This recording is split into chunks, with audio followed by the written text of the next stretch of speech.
गहरी रात थी। आसमान में काले बादल छाए हुए थे। हल्की हल्की बारिश हो रही थी और हर तरफ सन्नाटा पसरा हुआ था। एक वीरान रेलवे स्टेशन, जिसे लोग भूतिया स्टेशन कहते थे, अपनी खामोशी में छिपे हुए रहस्य को छुपाए खड़ा था। यह स्टेशन शहर से दूर जंगलों के बीच स्थित था और यहां अब ट्रेनें भी नहीं रुकती थीं।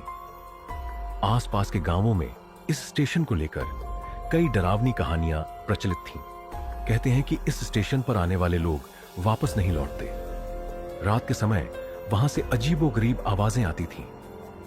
कुछ लोगों ने दावा किया था कि उन्होंने वहां सफेद साड़ी में लिपटी एक औरत को देखा है, जो कभी कभी प्लेटफॉर्म पर टहलती रहती है। लेकिन यह सब सिर्फ सुनी सुनाई बातें थीं, जिन पर कोई यकीन नहीं करता था। अजय, एक साहसी युवक जिसने भूत प्रेत जैसी कहानियों पर कभी विश्वास नहीं किया था, वह हमेशा ऐसे स्थानों पर जाने की योजना बनाता जहां रहस्य और डर का माहौल हो। जब उसने भूतिया स्टेशन के बारे में सुना तो उसकी जिज्ञासा और बढ़ गई। उसने तय किया कि वह वहां जाकर सच का पता लगाएगा। उस रात अजय ने अपने दोस्त रोहित और मनीष को भी साथ चलने को कहा। हालांकि दोनों दोस्त डरे हुए थे, लेकिन अजय के बार बार कहने पर वे मान गए। तीनों ने अपने बैग में टॉर्च, कैमरा और कुछ खाने पीने का सामान रखा और रात के 10 बजे स्टेशन की ओर निकल पड़े। स्टेशन तक पहुंचने का रास्ता बेहद सुनसान और डरावना था। घने जंगलों के बीच से होकर गुजरते समय तीनों को अजीब अजीब सी आवाजें सुनाई दे रही थीं। कभी किसी उल्लू की आवाज तो कभी सूखे पत्तों की चरमराहट। जैसे तैसे वे स्टेशन पहुंचे। स्टेशन पर पैर रखते ही एक अजीब सी ठंडक ने उनका स्वागत किया। यह ठंड सामान्य नहीं थी, बल्कि रोंगटे खड़े कर देने वाली थी। चारों तरफ घना अंधेरा था और केवल उनके टॉर्च की रोशनी स्टेशन की पुरानी और जर्जर इमारत को उजागर कर रही थी। दीवारों पर पड़ी दरारें, टूटी हुई खिड़कियां और जगह जगह उगी झाड़ियां इस स्टेशन की वीरानी को और डरावना बना रही थी। जैसे ही तीनों प्लेटफॉर्म पर पहुंचे, अचानक उन्हें एक ट्रेन की सीटी सुनाई दी।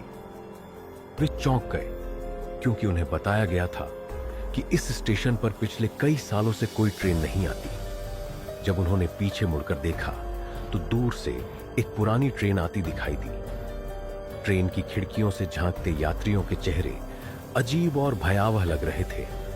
अजय ने तुरंत अपने कैमरे से तस्वीरें लेनी शुरू की। ट्रेन प्लेटफॉर्म पर आकर रुकी, लेकिन जैसे ही वे ट्रेन के पास गए, वह धुएं में बदलकर गायब हो गई। ये देखकर तीनों के होश उड़ गए। मनीष ने कहा, यहां से चलो, ये जगह ठीक नहीं लगती। लेकिन अजय ने उन्हें रुकने के लिए मना लिया।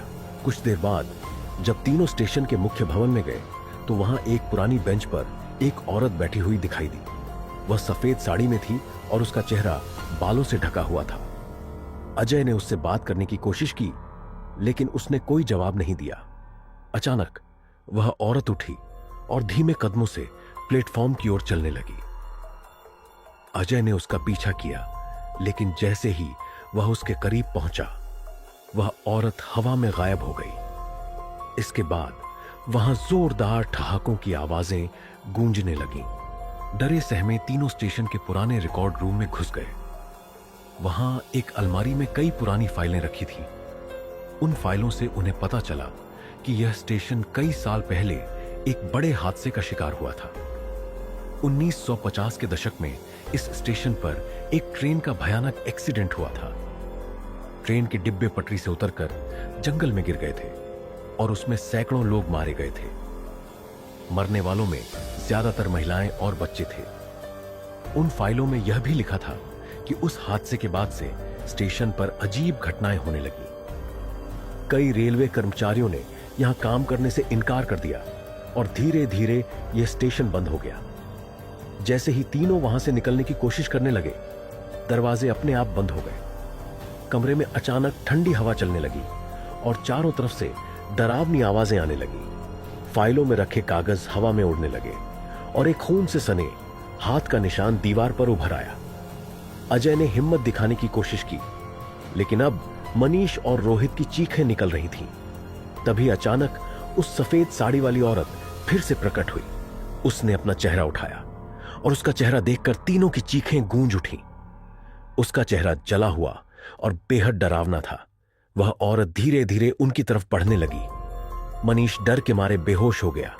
रोहित कांपते हुए दीवार के सहारे बैठ गया और अजय ने भागने की कोशिश की, लेकिन तभी औरत ने जोर से चीख मारी और पूरा कमरा अंधेरे में डूब गया।